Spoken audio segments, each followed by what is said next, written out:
c'est le discernement spirituel.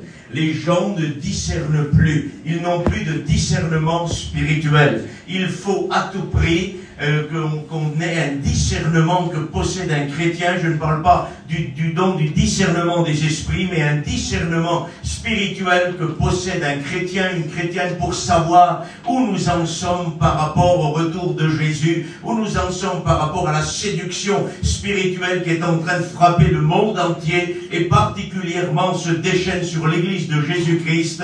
Et ce soir, nous allons voir, et puis on ne finira pas ce soir, on continuera dimanche matin. Nous allons voir, et le thème du message ce soir, c'est morsure sous anesthésie. Et nous allons ce soir nous intéresser à cette morsure sous anesthésie que provoque le serpent. Et dans les derniers temps, c'est une morsure sous anesthésie, donc on ne sent pas la douleur, mais le venin, le problème est toujours là. C'est le même Satan qu'il y a 2000 ans, c'est le même Satan qu'il y a 6000 ans. Il a toujours produit une morsure et lancé son venin mortel. Mais dans les derniers temps particulièrement, la morsure se fait sous anesthésie afin que l'Église n'est plus même pas consciente qu'elle a été mordue, que le venin l'a empoisonnée. Et nous sommes en train de vivre ce temps difficile. Est-ce que ce soir, on a la liberté parmi vous de prêcher l'Évangile, la parole de Dieu?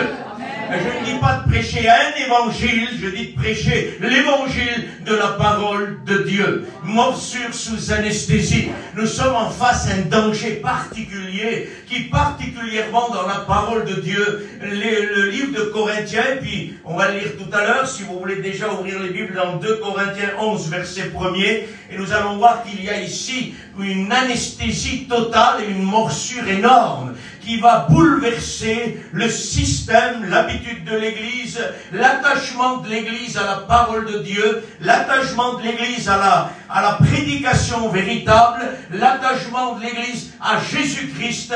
Et cette morsure sous anesthésie va nous détourner de Jésus, de la prédication, de la véritable prédication, du vrai évangile et du véritable esprit dans l'Église. C'est-à-dire que c'est une morsure qui va faire très très mal et qui va bouleverser l'Église de Jésus-Christ.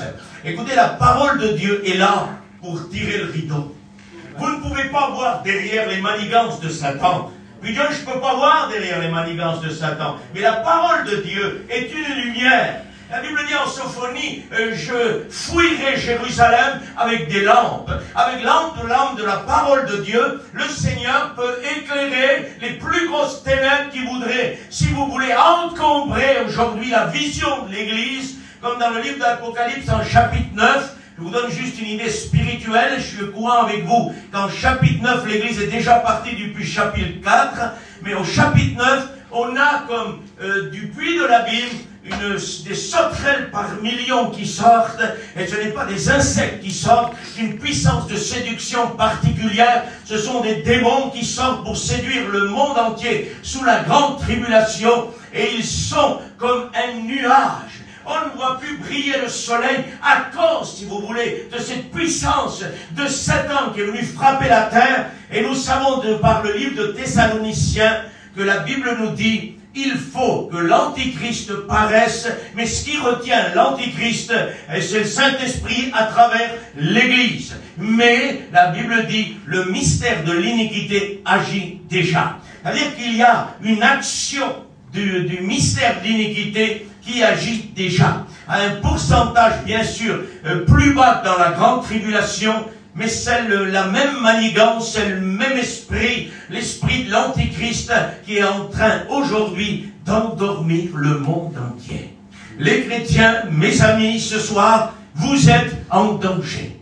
Je suis en danger. Si la parole de Dieu ne nous éclaire pas, nous allons vivre une piqûre, une morsure qui va nous lancer un venin mortel. Et on ne se réveillera plus. Et pourquoi le serpent est en train de lancer son venin sous anesthésie? C'est pour que personne ne prenne conscience de ce qui se passe.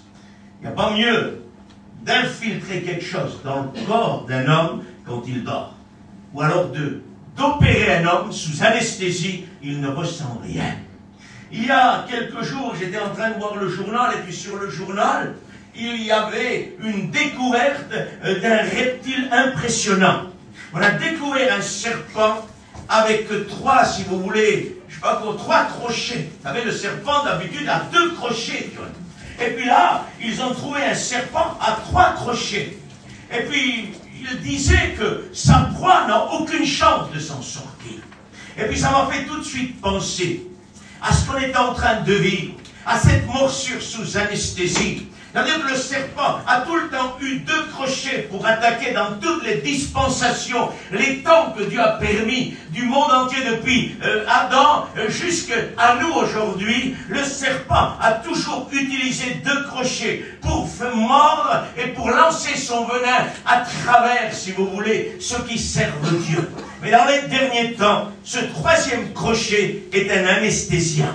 Et ce 3e crochet d'anesthésie, il va d'abord anesthésier et il mord avec les 2 crochets supplémentaires après. Ça veut dire qu'on ne sent rien. C'est grave. C'est une chose énorme. De ne pas savoir que nous sommes séduits.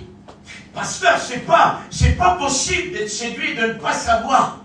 Ah bien sûr que si, c'est possible. Dans le livre de l'Apocalypse, l'église de Laodicée, l'église de Laodicée est une église où elle a une séduction à 200%. Et pourtant, elle ne sait pas qu'elle est séduite. La Bible dit, mais parce que tu ne sais pas.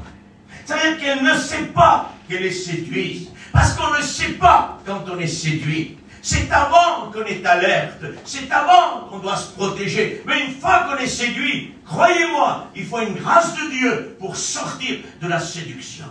Et je ne dis pas que c'est impossible, puisqu'à l'église de Laodicée, le Seigneur frappe à la porte. Et il dit, si quelqu'un entend ma voix, qu'il ouvre la porte, je rentrerai et nous mangerons ensemble. Le littéral dit, il ne parle pas de manger. Le littéral dit, si quelqu'un entend ma voix, qu'il ouvre la porte et je rentrerai et je combattrai l'ennemi. Ça veut dire qu'il faut que Jésus rentre au milieu d'une église séduite pour combattre les ruses de Satan et la séduction et le brouillard ténébreux que Satan a mis dans une église séduite. Et là, Odyssée se passait de Jésus. Jésus était à la porte en train de frapper. La musique bat son plein, les prédications de plus en plus belles et plus fortes et plus grandes, et mélangées d'hébreu, de grec et d'araméen. Et pourtant, l'auteur même, la parole même, n'est plus au milieu d'eux. Prenons garde, mes frères et sœurs, que de grands messages, de beaux messages d'hébreu, de grec et d'araméen ne remplacent la parole incarnée, Jésus-Christ de Nazareth. Prenons garde à cela. La parole de Dieu est un pain, est une nourriture, et que Dieu en soit béni. Pour quelle raison le serpent est en train d'anesthésier l'Église dans les derniers temps? Je vais vous dire pour quelle raison. C'est parce qu'il a envie de déposer des œufs de vipère dans l'Église. Pour qu'à un moment donné, la catastrophe arrive. Dans le livre d'Ésaïe, il est dit, ils sont en train de couver des œufs de vipère. Dieu l'a couvé et déjà mis au sein même des églises. Écoutez-moi bien, non pas dans le cœur de l'église, parce que dans l'église, c'est le Saint-Esprit qui habite. Mais au milieu de ce qu'on appelle assemblée, au milieu, si vous voulez, de ce qu'on appelle église aujourd'hui, Satan a anesthésié et est venu pondre cette couée-là. Et j'aimerais vous dire ça parce que le Seigneur m'a ouvert mon cœur. Et il y a 1 heure de cela, le Seigneur m'a dit, la couvée est mise dans l'église. Il faut briser les œufs avant que la couvée n'éclore. Et qu'il y ait des millions de vipères qui vont infecter le corps de Christ. Il faut écraser les œufs. Et il faut, par la parole de Dieu, par le marteau qui brille, écraser cette couvée qui est en train d'éclore. Arrêtez ça, les frères. Il faut bloquer ça avant que ça vienne à la vie. Il y a quelques vipères qui sont en train d'agir. Imaginez-vous si la couvée explose. Imaginez-vous les frères, si la couvée explose, ça va être quoi? Ça va être une catastrophe à l'échelle planétaire. Il a déposé les œufs et ils sont en train de couver des œufs d'aspic. Ça veut dire que c'est l'Église qui est en train de réchauffer ces œufs-là. Par quelle manière? Tout simplement en tolérant des choses qui ne conviennent pas. Comment écraser un œuf de vipère? en déclarant, en condamnant, en purifiant, en se sanctifiant, on marche sur les œufs de Satan. Mais si on tolère, nous sommes en train de couler et de réchauffer ces œufs-là qui vont bientôt éclore. Le livre dit dans Éphésiens, la Bible dit, ne participez point aux œuvres des ténèbres, mais plutôt condamnez-les. Amen. Ça veut dire, ne couvez pas, ne réchauffez pas la couvée. Condamnez les choses ténébreuses. Ne prenez point part aux œuvres infructueuses des ténèbres, mais condamnez-les. Brisez ces œuvres, sortez de ce système. Et puis on va en parler pendant ces 2 réunions. On finira pas ce soir, mais déjà nous allons nous préparer à écraser cette couvée. Parce que Satan est en train d'anesthésier, à déposer ses œufs. Et à travers ça, il est en train d'en faire éclore un temps en temps. Mais si la couvée est en train d'éclore, nous serons pratiquement aveuglés et anesthésiés, dévorés complètement. Vous voulez vivre en Dieu? Répondez-moi. Je veux vivre en Dieu. Amen. J'ai besoin d'un renouveau en Jésus. J'ai besoin que Jésus renouvelle ma vie. J'ai besoin de sortir de ce système de poids, ce système lourd de vie chrétienne. Ce système où on n'a plus la force de prier, on n'a plus la force de jeûner, de lire sa Bible, mais qu'on vient juste à notre réunion et sorti de là, nous sommes écrasés. Combien de fois tu t'es remis en question? Combien de fois je me suis remis en question en me disant, Seigneur, je ne supporte plus cette vie loin de toi, j'ai besoin de m'approcher de toi. Combien de fois tu l'as fait? Laisse-moi te dire, il y a une sortie de secours pour toi et pour moi. Cette mission n'est pas le fruit du hasard. Nous ne croyons pas à l'hasard. Nous savons que la volonté de Dieu est là. Pas parce que c'est moi qui prêche, c'est parce que c'est un moment que Dieu a choisi. Amen. Morsure sous anesthésie. On ne sent rien. On est comme endormi, comme hypnotisé. Il fait de nous ce qu'il veut. Il nous mène où il veut. Et nous obéissons et nous tolérons. Église de Thyatire, ce que j'ai contre toi, c'est que tu laisses faire cette femme qui se dit prophétesse, qui s'appelle Jézabel. J'ai prêché sur ça dimanche dernier. L'autoproclamation de Jézabel. Nous sommes en plein milieu ténébreux, où ce n'est plus le Saint-Esprit qui établit les dons et ministères, mais cette femme Jézabel, qui travaille avec les profondeurs de Satan. À Thyatire, ce n'est plus le Saint-Esprit qui distribue les dons, ce n'est plus le Saint-Esprit qui donne les ministères. C'est l'autoproclamation jézabélique à travers les profondeurs de Satan qui sont en train de s'auto-établir. Nous allons vers un temps où les hommes n'auront plus la honte de dire « je suis prophète, docteur, apôtre, tout ce que tu veux ». Vous savez, parfois on voit des affiches là, et on dit « le prophète un tel viendra tel jour ». Chez nous, ça ne se voit pas ça. Eh bien, rassurez-vous, attachez vos ceintures, parce que dans quelques années, si le Seigneur tarde à revenir, ça va secouer. Vous allez avoir ceux qui se proclament prophètes, ceux qui se proclament apôtres, et vous allez les voir arriver. Et on en parlera. Il y a des apôtres par excellence, des super apôtres qui viennent à cause de l'anesthésie et de la morsure sous anesthésie. Mais, d'accord. Il n'y en a pas chez nous, frères. La mission Rivière, John, il n'y en a pas qui se disent prophètes. Ouais, mais ils jouent au prophète du haut de l'histoire. C'est tout. C'est une autoproclamation jézabélique. Le Seigneur me montre ça, le Seigneur me montre ça, le Seigneur me montre ça. Tu veux sortir ton angoisse, tu veux sortir, tu veux bien dormir. C'est de la psychologie pure et simple dans l'église. Est-ce que vous comprenez ça? Je crois à la révélation de Dieu, je crois à la révélation prophétique. Mais on ne joue pas aux lignes de la main, on ne joue pas à la divination. On sait ou on ne sait pas. Le Seigneur me montre que dans l'assemblée, il y a une personne qui souffre à cause de la cigarette. Jusqu'à là, John, j'arrivais pas à expliquer comment ils arrivent à tomber pile sur la personne. Ils descendent de l'estrade, ils vont la voir. Tu fumes, il est temps d'arrêter de fumer. Et la magie opère, ils s'arrêtent de fumer. On en parlera dimanche. Comment ils arrivent à discerner? Le Seigneur m'a donné, il y a quelques jours en arrière. Et puis le Seigneur m'a dit, quand quelqu'un est pris par la cigarette, ou une femme, excusez-moi les sœurs, je demande pardon, qui est battue par son mari et qui souffre dans son foyer. Et il dit, ton mari te bat depuis des années, tu fumes, tu t'en sors pas. Et le Seigneur me dit, tu sais comment ils font? Il y a une expression de visage. Et quand tu dis à une femme qui est battue tous les jours de sa vie, ton mari te bat, vous savez ce qu'elle fait sur la chaise? Elle fait, lève la tête. Il surveille. Elle dit, ma soeur, le Seigneur me dit, ton foyer va être béni. Autoproclamation prophétique. Nous allons où, Église de Dieu?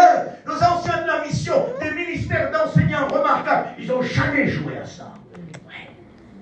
Attention à ça. Le Seigneur me montre, le Seigneur me dit, Tarzan a dit un jour, quand quelqu'un vient te voir, il te dit, le Seigneur me montre, fais attention, il y a un gros serpent derrière. C'est toujours eux qui voient les visions. Attention à ça, on va en parler pendant ces 2 réunions. On ne s'amuse pas à ça. Un ministère n'est pas il ne joue pas la divination, c'est pas un guérisseur. Dans le sens de révélation. Vous avez bien compris. Puis de toute façon, même dans le sens littéral de guérir, on n'est pas des guérisseurs. C'est lui qui guérit. On impose les mains au nom de Jésus et si le Seigneur veut bénir, il bénit. Mais nous ne sommes pas des guérisseurs. Puis il y a une dérive aussi aujourd'hui. Les gens se disent, s'autoproclament aujourd'hui guérisseurs. C'est John qui guérit. C'est pas fait. Il y a une foule de 40 personnes qui vont passer à John. On me tolère ces choses-là. Je ne suis pas d'accord. Vous m'excusez, il y a des frères anciens. Je m'excuse des frères anciens. Si je me trompe, allez-y, dites-moi 30 frères. Mais on est quand même 2 à prier devant. Alors on ne choisit pas vers qui on va dans la file. Au hasard. On croit que c'est Dieu qui guérit. Je m'excuse, John. On est bien ce cousin de ma femme, je le vois, je suis à l'aise avec lui. On va chez John parce que lui, il guérit. Très bien ça. Et moi aussi, j'ai reçu la guérison. Ah oui, mais John, il a le don de guérison. C'est très bien ça. Mais on ne s'amuse pas à autoproclamer dans la mission des guérisseurs. Tous les serviteurs de Dieu ont reçu de la part de Dieu. Et le peuple est en train de rentrer dans une idolâtrie. Et la morsure sous anesthésie, c'est ça. Nos anciens auraient crié au secours à ça. Il y en a un qui m'a dit un jour, Dieu m'a donné le don de guérison. Mais depuis que ça, les gens ne viennent plus pour la parole de Dieu. Ils viennent pour le danger. J'ai dit, arrête tout de suite. Arrête tout de suite. Le plus grand des dons que tu peux recevoir, s'il minimise la parole de Dieu, il faut arrêter tout de suite. Tout de suite arrêter. Comprenez ça. La parole reste la maîtresse principale. Reste l'autorité principale. Écoutez, ni les dons ni la prophétie n'a autorité sur la parole. C'est pour ça parfois la parole de Dieu c'est du feu dans un culte. Au milieu d'un feu à travers la parole, t'en as une ou un qui prophétise, il va arrêter la parole. Faut le faire taire. Dieu ne parle pas 2 fois, il parle de la parole, il ne parle pas de la prophétie. C'est le temps de se taire. Vous comprenez ça? Parfois c'est pour mettre le trouble à la parole. Et il y en a qui disent chut, chut, chut. Même le prédicateur qui prêche, je ne suis pas d'accord. La prédication, écoutez, si une prophétie se lève en pleine prédication, je m'excuse, il faut l'arrêter. C'est le temps de la prédication. Ouais. Parce que la morsure sous anesthésie nous met des fausses prophéties. On peut parler librement parmi vous. Elle nous met des fausses prophéties. Elle nous met des faux ministères, des faux chrétiens, des faux chants, tout ce que tu veux. Parce que c'est attaché aux profondeurs de Satan. On le déploiera. Je vous conseille de venir dimanche pour la suite. Parce que sinon, on ne pourra pas faire autrement. En tout cas, il faudra que Dieu nous fasse grâce. Comme ici, on fasse un temps de difficulté. Morsure sous anesthésie. Pour créer ce que Romains dit. Je lis avec vous avant de lire l'autre verset. Romains 13, 11. Cela importe d'autant plus que vous savez en quel temps nous sommes. C'est l'heure de vous réveiller enfin du sommeil. Merci, Dieu te bénisse. C'est l'heure de vous réveiller enfin du sommeil. car maintenant le salut est plus près de nous que lorsque nous avons cru. La nuit est avancée, le jour approche. Dépouillons-nous donc des œuvres des ténèbres et remettons les armes de la lumière. Marchons honnêtement, comme en plein jour, loin des orgies, de l'ivrognerie, de la luxure, de la débauche, des querelles et des jalousies. Mais remettez-vous du Seigneur, Jésus-Christ, et n'ayez pas soin de la chair pour en satisfaire les convoitises. Et pour arriver à ça, quand un chrétien est mordu sous anesthésie, pardonnez-moi, il peut produire ces choses ténébreuses sans être conscient que ça ne convient pas au Seigneur. L'apôtre ici dit une chose importante. Il a dit c'est important de savoir que le salut est plus près de nous que lorsque nous avons cru. Vous savez en quel temps nous sommes. Il est donc temps de vous réveiller. Il y a quelque chose qui m'étonne moi dans ce texte-là. Il dit il est temps de vous réveiller du sommeil. Pourtant juste avant il dit vous savez en quel temps nous sommes. Ça veut dire quoi alors, Paul? Tu dis que les gens savent où ils en sont, et pourtant tu dis juste derrière, réveillez-vous. Quelqu'un qui dort ne sait pas où il en est. L'apôtre Paul est en train de révéler ici, par le mot sommeil. Il dit, vous savez où vous en êtes. Vous savez en quel temps nous sommes. Et j'aimerais vous dire quelque chose. Le plus jeune des chrétiens qui est né de nouveau sait dans quel temps nous sommes. Toute l'Église sait où nous en sommes et que bientôt, encore un peu de temps, et celui qui doit venir viendra. Vous savez en quel temps nous sommes. Mais pourtant, vous dormez, dit l'apôtre. On est au courant où on en est. Et le sommeil est toujours là. Vous savez par quoi? C'est quel mot pour sommeil? C'est le mot hypnose. En France, il a donné hypnose. L'apôtre Paul dit, vous savez où nous en sommes, mais vous êtes hypnotisés. Et ça, c'est la morsure sous anesthésie. Il mord sous anesthésie pour pouvoir hypnotiser la personne. Et là, les chrétiens, ils lève-toi, assis-toi, tourne à droite, tourne à gauche, fais ci, fais ça, on se lève, on s'assoit, hypnotisé par le serpent. Nous avons besoin de nous réveiller. La nuit est avancée, le jour approche. Dépouillons-nous donc des œuvres des ténèbres. Comment quelqu'un peut revêtir les œuvres des ténèbres? Parce que pour se dépouiller, il faut avoir revêtu. Sinon, tu ne peux pas te dépouiller. Dans lequel le Seigneur dit dépouille-toi, c'est que tu as revêtu quelque chose. Et là, c'est les ténèbres. Comment est-ce possible pour un chrétien de marcher, je m'excuse, je ne peux pas être plus poli que Dieu, de marcher dans l'orgie, ivrognerie, débauche et tout ce que tu veux? Comment est-ce possible? C'est impossible. Sous hypnose, c'est possible. Sous hypnose, c'est possible. On croit que le Seigneur a changé. Parce que sous l'hypnose et sous la morsure, sous anesthésie, on croit que la sainteté de Dieu n'est plus ce qu'elle était. Et qu'aujourd'hui, la grâce a réduit Dieu dans sa sainteté. Mais non, j'aimerais te dire haut et fort, et que Satan l'écoute ce soir, Dieu est 3 fois saint dans l'Ancien Testament, il est 3 fois saint dans le Nouveau, et il est 3 fois saint éternellement. Amen. La grâce de Dieu n'a pas changé Dieu dans ce qu'il est. La grâce de Dieu m'a changé à moi. Mais Dieu reste ce qu'il est. Il est 3 fois saint et ça ne bougera jamais. C'est sa nature même. Comment se fait-il que dans le temps de la grâce, on a réduit Jésus dans sa sainteté? On s'est fait une image d'un autre Dieu. Dieu le Père et Dieu le Fils. C'est-à-dire que Jésus est Dieu aussi. Vous êtes d'accord avec moi? Jésus est Dieu. Et Dieu est saint. Et que Dieu soit béni. On ne peut pas enlever à Jésus sa sainteté parce que nous sommes dans le temps de la grâce. Et pourtant, la morsure sous anesthésie arrive à faire gober aujourd'hui à certains chrétiens que la sainteté, que la sanctification n'est pas si grave que ça. Parce que de toute façon, Dieu connaît qu'on n'est pas parfait. Mais l'apôtre Paul dit, ne faites pas de la liberté un prétexte pour vivre selon la chair. Tout est permis, mais tout n'est pas utile.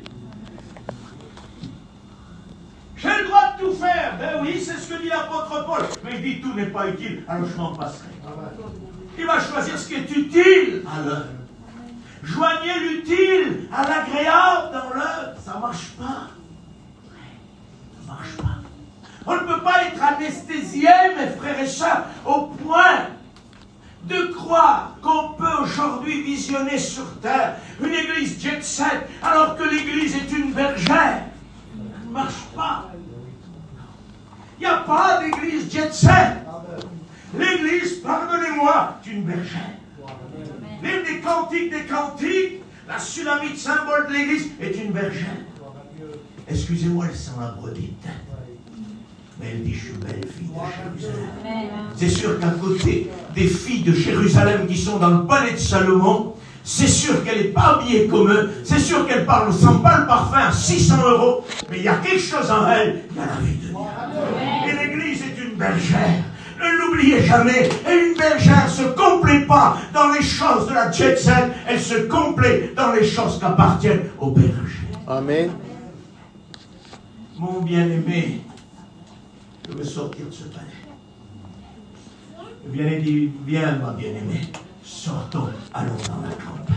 C'est là où elle se sent bien. Dans la campagne, pour contrôler le fruit spirituel. L'hypnose peut amener un chrétien à Saint-Tropez à se faire griller sur le sable. Sous hypnose. N'est pas hypnotisé, frère. Ah bon? Tu devrais plutôt, si tu te fais griller sur le sable de Saint-Tropez, tu devrais dire, Seigneur, j'espère que je suis hypnotisé pour que ce soir, je sors de là.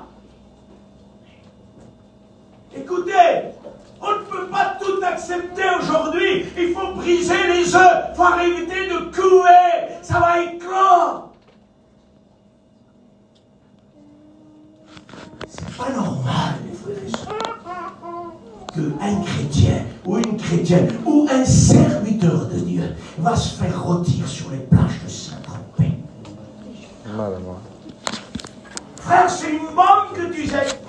Il faut jeter, il faut enlever la goupille, il faut dynamiter. Gloire à Dieu. Ouais, parce que sinon on va couver. Les plages, c'est plus que c'était il y a 40 ans. Les maillots de bain ont rétréci. C'est une pièce complète. Maintenant, c'est une seule pièce. Une seule pièce du haut jusqu'en bas. Donc, tu as une seule pièce et quand tu l'as, t'es content. C'est ça les plages. Saint-Tropez et tout ce que tu veux. Et nous sommes en train, nous les chrétiens, de tolérer ça.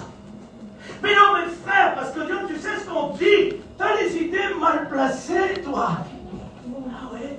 Parce que quand on se trouve sur la plage, là, à côté des demoiselles, là, pardonnez-moi, à moitié dévêtues, on pense à Dieu et on rentre dans le jeûne et la prière. Faites pas la grimace à un vieux gitan. On sait ce que c'est. Un chrétien n'a pas sa place au milieu des demoiselles. Une chrétienne n'a pas sa place au milieu des jeunes hommes. Gloire à Dieu. C'est de l'hypnose. Pourquoi nos anciens n'ont pas accepté ça? Et pourquoi nous l'acceptons?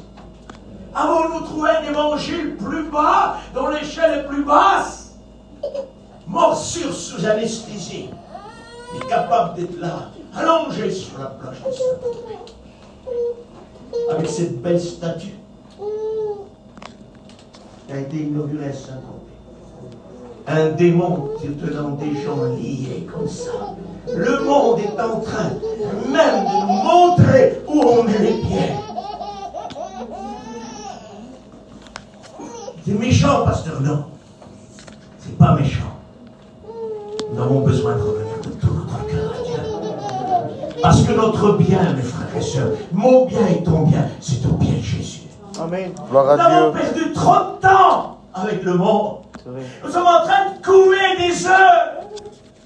Quand on tolère, on couve des heures. Et si ça ne marche pas, si ça éclore, ça va être une catastrophe. Pour qui, dit le livre des Proverbes, pour qui les hélas, pour qui les yeux rouges, pour ceux qui s'attardent près du vin rouge, ça veut dire près de la réjouissance terrestre. Ah, si j'avais su, c'est trop tard, il ne reste plus que les yeux pour pleurer. Le proverbe dit de peu, j'ai failli m'éloigner du commandement et de la réprimande. Mais grâce à Dieu, il a tenu. Grâce à Dieu, il a tenu. Pour qui le trop tard, et si j'avais su, la parole de Dieu est là pour nous arrêter. Que Dieu soit béni. La nuit est avancée, le jour approche. Le mot ignorance veut dire état moral d'insensibilité, manque de vigilance. Le livre de Luc dit veillez et priez, afin que vous ayez la force d'échapper à toutes ces choses. Manque de vigilance, état d'insensibilité. On n'est plus sensible à rien. Dans les derniers temps, les hommes seront insensibles, dit Paul. Ils seront plus sensibles au mal, seront plus sensibles au bien. Le péché ne les sensibilisera plus. L'Église primitive était sensibilisée par le péché. Dès que le péché approchait à des kilomètres, ça criait au secours. Protégez-vous, éloignez-vous du péché qui nous entoure si facilement, dit la Bible. C'est facile d'être entouré par le péché. C'est très facile. Il faut s'en éloigner. J'ai peur du péché. Il faut qu'on ait peur du péché. Le péché fait mal. Le péché, c'est pour lui et pour ça qu'il est mort, notre Seigneur, pour nous pardonner nos péchés. On doit fuir cela. Prenez ça. Nous devons fuir cela. État d'insensibilité morale. Dans quel état est devenue la moralité de l'Église aujourd'hui? Qu'est-ce qu'on est capable de supporter devant nos yeux? Dans le monde où tu vis aujourd'hui, je n'ai pas enregistré les frères, hein? On n'enregistre pas. Il n'y a pas de direct à mieux. Nous sommes dans un temps aujourd'hui où dans la grande société parmi les ministres et la République, on a voté des lois qui favorisent le péché au grand jour. Sortez de cette génération perverse et redoutable. Livre de l'Apocalypse, il est dit, mon peuple sort de Babylone, sort de là pour ne point avoir part aux fléaux qui vont frapper Babylone. Dans la grande tribulation. Mais dans le livre de Corinthiens, le Seigneur dit, soyez saints car je suis saint. Mes fils, ne touchez à rien d'impur. À rien d'impur. Sanctifiez vos vies. Allez aujourd'hui participer au milieu du monde, se mettre en face du péché légalisé. Aujourd'hui, le péché a été légalisé. On a levé le poing contre Dieu. Et puis on a dit Dieu se trompe. Dieu a mis des lois. Nous allons briser ces lois. Le psaume dit, pourquoi se sont-ils ligués contre l'Éternel et contre son roi? Brisons leurs liens, enlevons leurs chaînes. C'est ce que le monde a fait. Se sont ligués contre l'Éternel et contre Jésus son roi. Ils se sont levés, ils ont levé le poing, Dieu a mis des lois, ils ont légalisé des lois que Dieu a dit, si il n'y a pas repentance, c'est la mort, c'est l'enfer. Ils ont dit non, ces chaînes-là, on n'en veut pas. Libérez-nous de tout ça. On les a libérés, les chaînes sont tombées. Le monde moderne, par l'esprit d'Antichrist, a libéré le péché. Et aujourd'hui, le péché avance à grande chose. Que Dieu nous fasse grâce. Que votre cœur ne s'apaisantisse pas par le manger et le boire et par les soucis de la vie. Luc dit ça. Mais veillez et priez pour avoir la force d'échapper. Mais si vous ne veillez pas, et si je ne veille pas, et si je ne prie pas, on n'aura pas la force d'échapper. Ça veut dire, c'est quoi la solution dans les derniers temps? Bibliquement et simplement. Prière et veille. T'enlèves la prière, l'hypnose totale. Ouais. Mais quand tu pries, tu sors de l'anesthésie. Écoutez, ça peut arriver que le serpent m'ait piqué. Sous anesthésie, les frères. J'ai rien senti. Mais en venant dans la prière, il y a quelqu'un qui vous révèle. Il t'a été piqué, t'as rien senti, mais regarde ce qu'il y a dans ta vie. Regarde ce qu'il y a dans ton foyer. Regarde dans quel état est ton fils. Regarde dans quel état est ta femme. Regarde comme tu es toi. Regarde dans quel état tu es. Alors le Seigneur me dirait, regarde dans quel état tu es. Regarde ta femme, tes enfants, ils vivent une vie de Dieu. Regarde toi comment tu es le père de famille, le serviteur. Regarde dans l'état où tu es. Tu es en train d'être piqué. Et là, je crie à Dieu, je dis, Seigneur, pardon. J'ai besoin de toi, je n'ai pas vu. Gloire à Dieu. Seigneur, je n'ai pas vu où j'en étais. Et aujourd'hui, tu me révèles ça. Je me repens. Eh bien, merci Seigneur. Je sors de cette hypnose-là. Et j'écrase les œufs de vipère, d'aspi qui sont en train d'éclore. Très dangereux. Très dangereux. Que votre cœur, mes frères et sœurs, et que mon cœur, ce soir, ne se rebelle pas à la parole de Dieu. Mais qu'on ait une sortie de secours. Et qu'on se dise, Seigneur, il y a quelque chose de meilleur en toi. Quelque chose de meilleur que toutes ces belles plages, que toutes ces belles richesses. Et dans une région très belle. Mais il n'y a pas que du beau. Pardonnez-moi. Il n'y a pas que du beau. Il n'y a pas que du beau. Je ne dis pas que c'est mieux en Aveyron. Parce que le péché est partout sous diverses formes. Mais toutes les villes côtières, et pas seulement les vôtres. Tu viens chez nous, il y en a aussi, ça monte jusqu'à Perpignan, puis ça va plus loin, ça va jusqu'à dans la Bretagne. Partout où il y a une ville côtière, je te donne une image spirituelle. La bête se tenait sur le bord du sable de la mer. Ça veut dire que l'esprit de l'Antichrist, dans les régions côtières, les villes estivales, c'est là qu'il a une emprise totale sur la puissance des âmes. Et tu vois, les âmes sont prises par le luxe, pardonnez-moi, par le péché, par la gloire, l'élévation et le rabaissement de ceux qui n'arrivent pas à leur niveau. C'est la bête, ça, c'est l'Antichrist. Être le premier, rabaisser les autres, être le plus beau et vivre dans le péché total. Et ce qui se passe partout, il y a du sang. Pas qu'ici. Hein. Ne faites pas dire ce que je n'ai pas dit. Partout, il y a du sang. À Dubaï, partout tu veux, il y a du sang. Ça marche mal. Il y a des chrétiens qui rêvent d'aller à Dubaï. Brise ce rêve. Brise ce rêve. On n'a rien à faire à Dubaï. C'est vrai, Seigneur. Faire un voyage à Jérusalem. Peut-être pas maintenant, c'est pas trop le moment. Mais en tout cas, on devrait avoir en nous des sentiments qui étaient en Christ. Et les sentiments de Christ, c'est d'aller chercher le spirituel. Tout simplement. Ayez en vous les sentiments qui étaient en Christ. Que Dieu soit béni. Est-ce qu'on continue quelques instants? Amen. Il est 10 heures, on peut continuer quelques instants. On va continuer parce que comme ça on pourra finir dimanche matin. Je vous lis le verset où la morsure est évidente, totale, sous anesthésie. 2 Corinthiens 11, verset 1. L'apôtre Paul dit, si vous pouviez supporter de ma part un peu de folie, mais oui, supportez-moi. Car je suis jaloux de vous d'une jalousie de Dieu. Parce que je vous ai fiancé à un seul époux, pour vous présenter à Christ comme une jeune fille pure. Écoutez bien, toutefois, de même que le serpent séduisit Ève par sa ruse, je crains que vos pensées ne se corrompent et ne se détournent de la simplicité à l'égard de Christ. Nous sommes en pleine morsure sous anesthésie ici. Avec Ève, l'apôtre est en train de nous ramener au temps d'Ève pour l'Église. Il dit toutefois, de même que Ève, mais des années en arrière, il dit c'est le même serpent, il n'a pas changé, c'est le même mauvais, c'est le même, et que celui qui veut détruire l'Église, c'est le même serpent, il a décidé de tuer. Il a décidé de c'est le même. La tactique n'a pas changé. Mais aujourd'hui, c'est l'anesthésie. Et dans l'église de Corinthe, il a mordu sous anesthésie. Personne n'a rien vu. S'il n'y avait pas M.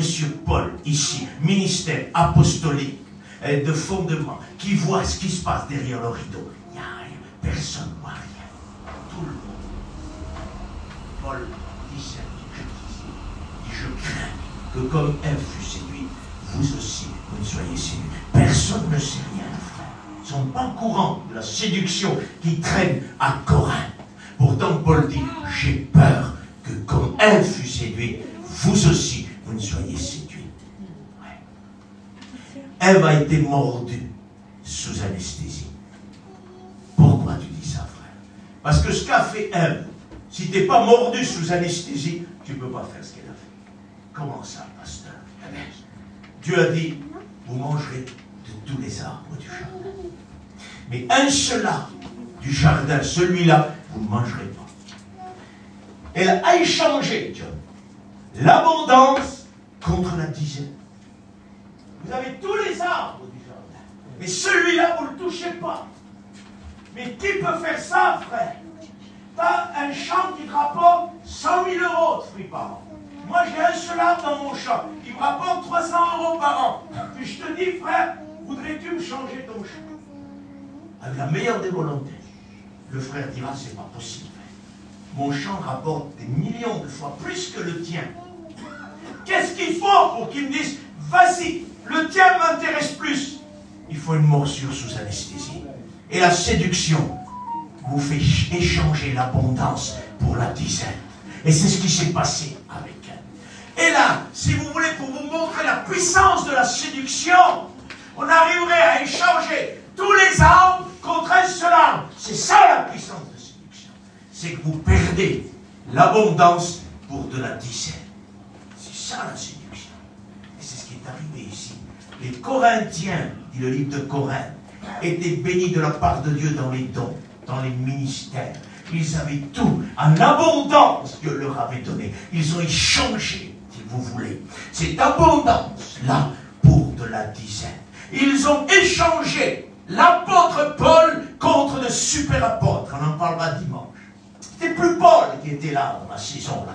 Une autre saison, ils l'ont remplacé. Et puis vient un temps, on va remplacer des hommes de Dieu. Et c'est en train déjà d'arriver. Faites très attention à ça. Nous ne voulons pas de super apôtres. Nous voulons des hommes de Dieu. Que Dieu soit béni. Ils ont échangé. L'apôtre Paul, c'est une chose, c'est énorme, mais ils ont fait plus que ça. Ils ont échangé Jésus. Exagère. Ben, je continue à lire. Je crains que parce que le serpent vous a séduit, car si quelqu'un vient vous prêcher un autre Jésus que celui que nous avons prêché, ou si vous recevez un autre esprit que celui que vous avez reçu, ou un autre évangile que celui que vous avez embrassé, vous le supportez. Alors Paul, d'accord. À la rigueur, pour moi, c'est incompréhensible. Ça reste Paul. Mais Jésus, ils arrivent à remplacer Jésus là. Ils arrivent à remplacer l'évangile véritable par un nouvel évangile. Morsure sous anesthésie. Ils ne savent plus où ils en sont. Ils ont été mordus et ils avancent toujours. Et dans les clauses qu'ils ont connues dans la vie de Dieu. Mais ce n'est plus l'évangile qu'ils servent véritable. Ce n'est plus Jésus qu'ils servent. Un nouveau Jésus. Ce n'est plus l'Esprit de Dieu qui les remplit. C'est un autre esprit. Et vous le supportez fort bien. Nous sommes en train de vivre un temps où les gens supportent mieux le faux évangile que le véritable évangile.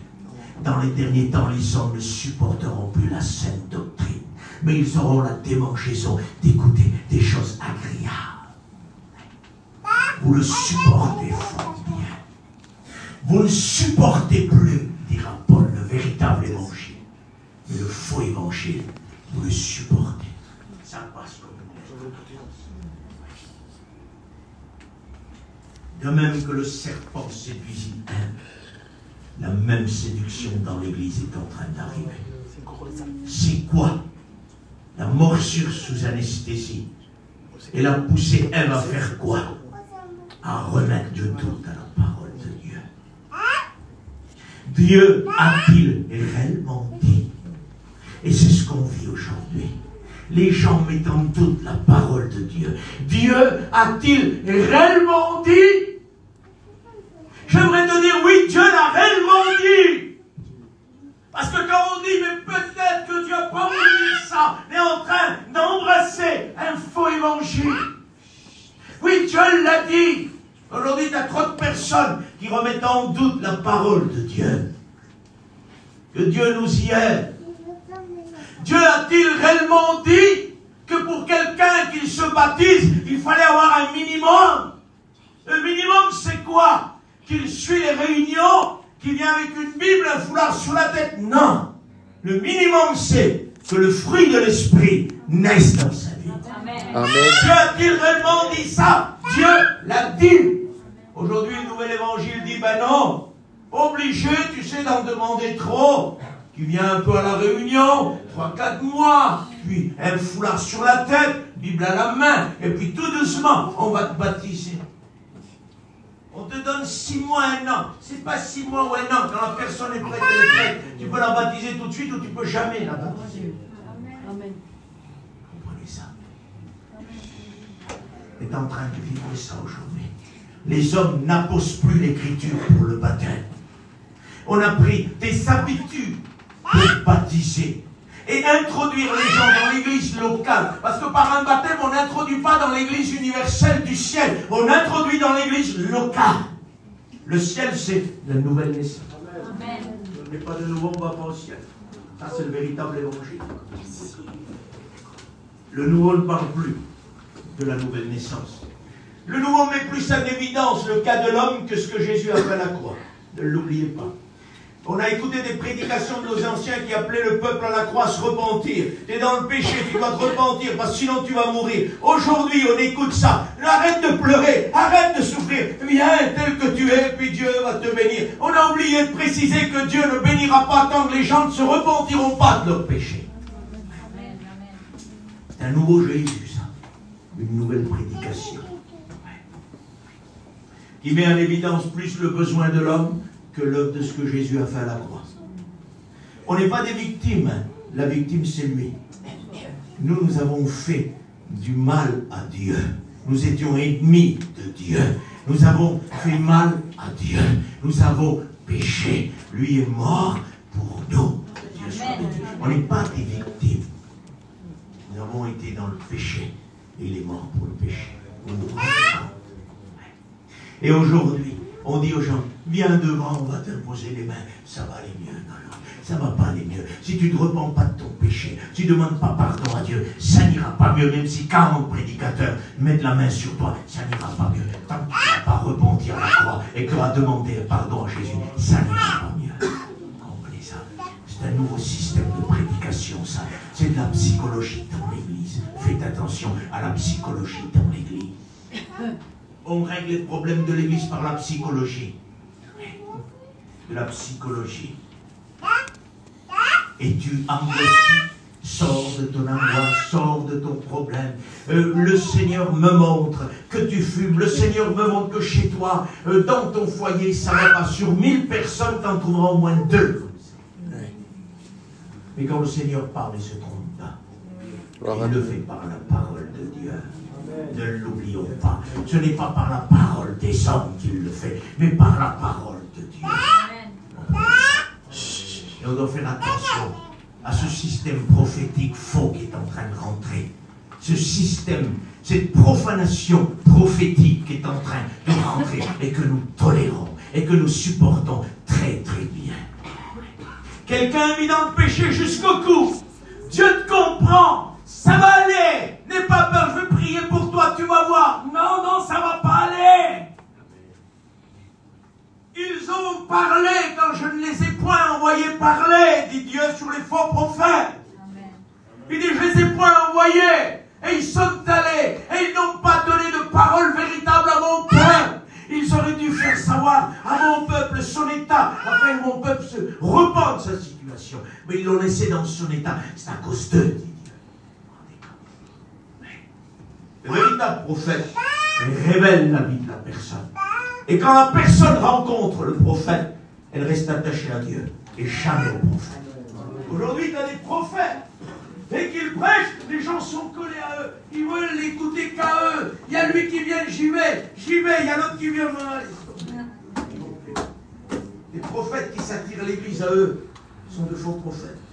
Les véritables prophètes guident l'église vers Jésus. Amen. Si vous rencontrez un véritable prophète, vous avez envie, quand il a fini de prêcher, vous attachez à Jésus et non pas à lui. Amen. Vous attachez à lui, excusez-moi, vous êtes en danger. Vous êtes en danger.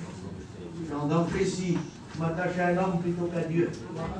Que Dieu nous aide et que Dieu fasse grâce de prophètes et d'apôtres parmi nous, de docteurs, d'évangélistes et de pasteurs. Il n'y a pas de problème, je crois au ministère, mais je refuse le faux. Parce que la Bible nous le révèle. La Bible dit en Thyatire, il y a l'autoproclamation prophétique et on doit faire attention à cela.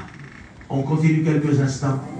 Je crains que vos pensées ne se corrompent et ne se détournent de la simplicité à l'égard de Christ. Le mot simplicité, c'est le mot sincérité, si vous voulez. Sincérité, c'est quoi la sincérité? Le mot sincère en français vient du mot sensible. C'est-à-dire qu'on y faisait en Palestine des vases en terre. Et puis parfois il arrivait comme en Jérémie, dans la maison du potier où le vase ne réussit pas. Il le met de côté, il prend un autre vase. Parce que le vase n'a pas réussi. Il a des défauts. Et puis il ne peut pas être vendu comme il devrait être vendu, si vous préférez. Il a un défaut. Et ceux qui trafiquaient à l'époque, vous savez ce qu'ils faisaient? Quand le vase était avec des défauts, ils prenaient de la cire et ils couvraient le vase. D'une manière si parfaite qu'on y croyait que le vase est pur et qu'il n'a aucun défaut. Ça vient de là le mot sincère. Sans cire, ça veut dire un vase sans cire était un vase véritable, tel que vous le voyez, tel il était à l'intérieur. Vous savez ce que faisaient les acheteurs de la Palestine? Ils connaissaient la combine. Vous savez quand est-ce qu'ils voulaient acheter leur vase? En plein midi en Palestine. Pour quelle raison? Parce que l'apôtre Paul dit que le soleil de Jésus, le visage de Jésus brillait plus que le soleil en plein midi en Palestine. Ça veut dire que ça doit briller quand même. Moi je suis jamais allé à Jérusalem, certains sont allés, ça doit briller quand même. L'apôtre dit, le soleil en plein midi, ça brille très fort là-bas. Ils prenaient les vases, ils les mettaient en plein soleil. Si le vase était vrai, sans cire, tu peux le laisser de midi au soir, il ne fondait pas. Là, au bout d'une demi-heure, la cire commençait à fondre. Jésus est déclaré dans le livre de l'Apocalypse en introduction. Il dit que son visage est comme le soleil. Amen.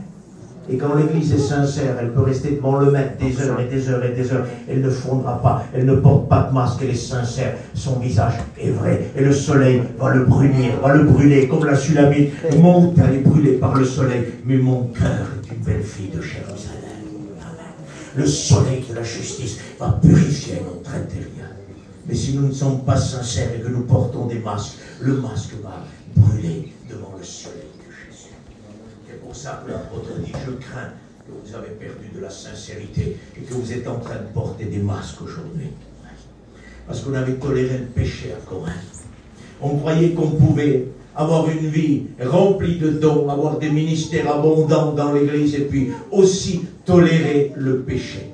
On a vu un cas d'inceste à Corinthe et tous se sont glorifiés. Et c'est ce qui se passe dans les derniers temps. Quand il y a quelqu'un qui pêche dans l'église, au lieu de l'extraire de l'église, on conçoit de l'orgueil par rapport à lui. Et ça, c'est dangereux. C'est quoi? Vous êtes inorgueilli, plutôt de juger. Dis-moi, absent de corps, présent d'esprit. J'ai déjà jugé cet homme. Le livrer à Satan. Ça veut dire l'exclure de l'église, l'exclure du culte, l'exclure de tout. C'est tout. Il fallait l'exclure pour qu'il se repent. Il dit, vous avez conçu de l'orgueil. Vous savez ce qu'il voit ça? Il y en a aujourd'hui qui voient quelqu'un qui est dans le péché. Il se produit un orgueil par rapport à lui. Il dit, lui là, il est dans le péché. Mais moi, quelle belle vie j'ai avec Dieu. Comment je suis pur. Comment je suis fort, moi, Dieu. Ça devrait nous faire pleurer. Un frère qui est dans le péché, une soeur qui est dans le péché. Et on ne devrait pas la tolérer pour se montrer plus grand. Est-ce que vous comprenez ça? Aujourd'hui, c'est ce qui se passe. Il y a des hommes qui, par rapport aux autres, se sont en train de regarder leur vie. Si quelqu'un a sujet de se glorifier du Paul, qu'il le fasse par rapport à ses propres œuvres et non pas ceux-là. C'est pas parce que mon fils qui est là, je prends mon fils. C'est pas parce que mon fils a péché que moi, par rapport à lui, mais quel homme de Dieu que je suis. Le petit est jeune et pourtant, je suis plus pur que lui. Je dois reprendre mon fils. Et je dois dire, mon fils, c'est pas comme ça que ça se vit la vie de Dieu. La vie de Dieu par rapport à l'écriture, c'est comme ça. Et là, on aura purifié. Est-ce que vous comprenez ce que je veux dire? Que Dieu soit béni. La sincérité dans l'église. L'église de Corinthe, elle sous anesthésie a été mordue. Elle croyait qu'elle pouvait laisser le péché, l'inceste au milieu là, et que rien ne pouvait se passer. L'apôtre Paul dit non, c'est pas possible. Il faut agir. Aussi vous pouviez me supporter. Savez-vous qu'on ne supportait plus l'apôtre Paul à Corinthe? Il veut dire, c'est pas noté si je viens de lire. Il dit, supportez-moi. Je ne sais pas si vous comprenez, il ne parle pas de fait là. Il ne parle pas de frère. M'excuse frère, on n'est pas beaucoup, mais liberté. parle de Paul. Ne plus supporter Paul. Si c'est moi, si c'est les frères, comprends-nous. Voilà, on n'est pas des Paul, excusez-moi, on ne sont pas les anciens. Mais voilà, on n'est pas Paul, nous. On parle de Paul ici. À Corinthe, on ne peut plus supporter l'apôtre Paul. On se régale à lire ses épîtres. On est béni de ce qu'il nous enseigne. On est béni de ce qu'il écrit. On est béni de ce que nous recevons de par le Saint-Esprit. Donc ça devait être un homme quand même qui a vécu dans son ministère. Ça devait être quelque chose quand même. Mais là, ils disent, ne supporte plus. C'est passé quoi? Morsure sous anesthésie. Ils ne supportaient plus l'homme de Dieu. La morsure sous anesthésie leur a fait remplacer l'apôtre Paul. Et dimanche, on en parlera de ça. Ils ont accepté d'autres hommes qui n'étaient pas des hommes de Dieu, mais qui étaient des hommes qui sont venus, si vous voulez, faire un concours avec Paul. Et ça ne marche pas. L'église de Corinthe s'est appauvrie spirituellement. Elle n'avait plus rien. L'apôtre Paul dit, si quelqu'un vient vous prêcher un autre Jésus, vous l'acceptez. C'est-à-dire que ces apôtres par excellence avaient prêché un autre Jésus que Paul leur avait enseigné. L'apôtre Paul était devenu ce vieux embêtant là, qui nous dit toujours, Jésus a béni, Jésus a ouvert les yeux de Bartimée, Jésus est mort à la croix. C'est fatigant déjà, toujours ça, Paul, toujours le même évangile, toujours la croix, toujours Bartimée, toujours les choses de l'évangile. Dis-nous quelque chose d'autre, un peu d'hébreu, un peu de grec, un peu de psychologie, s'il te plaît. Régale-nous un peu, divertis-nous un peu. Paul ne voulait pas ça. Puis quand je dis un peu d'hébreu, un peu de grec, mais ce que je prends le temps, mes frères, d'expliquer, ça a été déformé il n'y a pas longtemps, les gens ont dit que j'ai dit des choses qu'il ne faut pas, donc je prends mon temps, je suis désolé. Quand je dis hébreu et grec, je ne fais pas référence aux enseignants de la mission. Je fais référence à ceux qui sortent des écoles aujourd'hui, qui ont une année d'école et qui veulent nous prendre les estrades pour nous donner le grec et l'hébreu. Il faut s'arrêter avec ça. Prêche Jean 3,16, prêche Bartimée, tu sors d'école, tu n'as rien à prêcher autre que ça. Laisse faire les enseignants qui ont reçu ça dans la mission, et merci Seigneur pour ça. Mais n'encombrons pas les galeries des églises avec hébreu, grec, araméen. Notre peuple a du mal à parler français, et on veut le ramener à l'hébreu. On lui met écrit en français, ils ont là en français, le français. Il y a des hommes qui ont reçu. Merci Seigneur.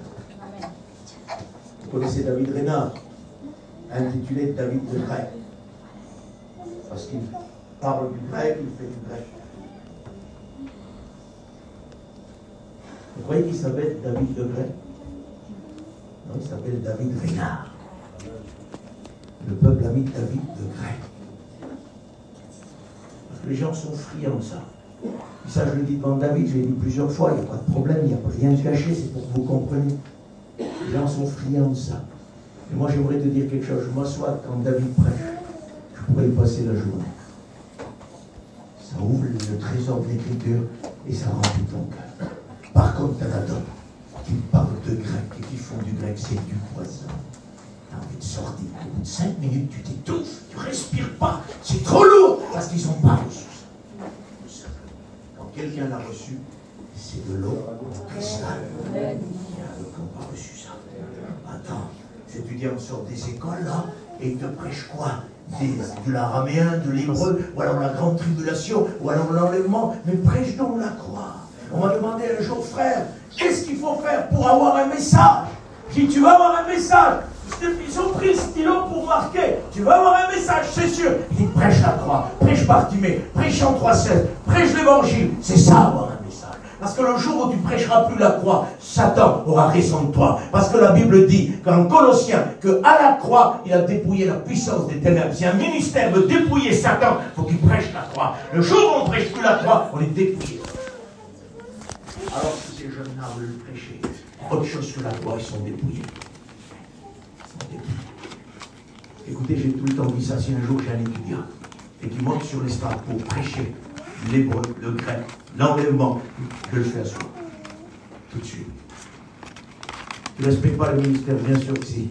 Mais la Bible dit, il faut d'abord laisser, avant d'imposer les mains de précipitation, il faut laisser le temps au temps. Les Juifs disent, laisse vieillir le vin, et plus tard tu le goûteras, tu verras s'il est bon. Ce n'est pas du Beaujolais nouveau qu'on veut. C'est un bon Bordeaux qui vieillit et qu'on le goûte quelques années après. Et quelques années après, John, l'étudiant, monte sur l'estrade et son ministère est là. Et tu le sens. Il a commencé et il a fini avec la croix. Mon ancien m'empêche, c'est ça. Ouais. Tu te laisserais faire, tu te casserais la figure rapidement. Faire attention avec ça. Que Dieu soit béni. Il est 10h20, on va essayer de conclure pour ce soir. Si quelqu'un vient vous prêcher un autre Jésus, vous l'acceptez. Alors on ne supporte plus Paul et on accepte un autre Jésus. Prenez patience 5 minutes, on va s'arrêter là. Un autre Jésus. Comment pouvons-nous remplacer Jésus? Jésus, c'est qui? Jésus, Jean 1,1, c'est la parole. En remplaçant la parole, vous remplacez Jésus. Et si on n'accepte plus la parole aujourd'hui, on remplace Jésus. Que Dieu nous fasse grâce. Nous avons besoin de broyer les œufs qui sont en train d'éclore. Êtes-vous d'accord? Pour que Dieu me révèle. Je ne vous dis pas, vous révèle. J'ai besoin de la grâce de Dieu. Je veux que Dieu me révèle. Quel genre de suis en train de couver? Oui. Tes serviteurs, frère, laisse le titre. Je veux être béni. Je ne veux pas me tromper. Parce que quand tu es séduit, tu ne sais pas. Je veux dire au Seigneur, viens contrôler mon cœur. J'ai besoin du regard dans ma vie. Et s'il y a quoi que ce soit, Seigneur, je veux que tu me le révèles. Et je suis prêt à le demander. Serviteur ou chrétien, je suis prêt à le faire. Parce qu'on a besoin de la grâce de Dieu. Morsure sous anesthésie. Est-ce que tu comprends ce que ça veut dire? Quand tu es sous anesthésie, tu ne sais rien du tout. Parce que tu ne sais pas, à l'église de Laodicée, que tu es pauvre, aveugle, misérable et nul. C'est la séduction. Que Dieu nous y aide. Priez pour dimanche matin. Que Dieu puisse nous faire grâce. Seigneur notre Père, c'est devant ta face.